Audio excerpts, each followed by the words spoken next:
Le destin vient de hisser une fois encore à de hautes fonctions cet homme en uniforme des forces armées congolaises, le général de brigade Jean Olesongo Ondaï, désormais ministre de l'Intérieur et de la décentralisation, nommé par décret présidentiel numéro 2026-176 du 24 avril 2026. Cette nomination traduit non seulement le mérite au travers d'un parcours fait d'expériences suffisamment plein d'éloges dans le domaine des stratégies de défense et de l'administration du territoire, mais surtout et à jamais, la ferme constance dans la fidélité des plus manifestes voués au chef de l'État et au sacerdoce pleinement mis avec forte détermination au service de son pays.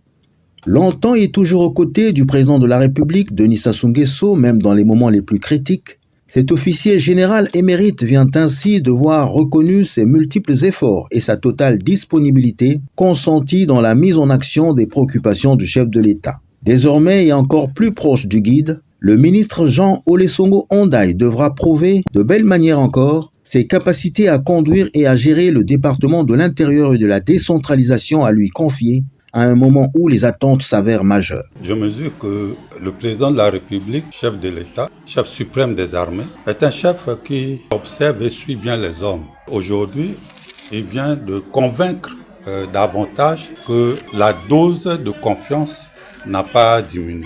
Il faut que je puisse convaincre que je mérite cette confiance. Donc, le poids est énorme et je lui en suis très reconnaissant. En tant que soldat, je ne fais pas de promesses. Le maintien de l'ordre, c'est notre vocation, c'est notre ligne, puisque ma fonction combine les deux béquilles de cette notion de armée et nation, les forces de sécurité intérieure et la décentralisation qui est le côté maintenant civil de mes attributions.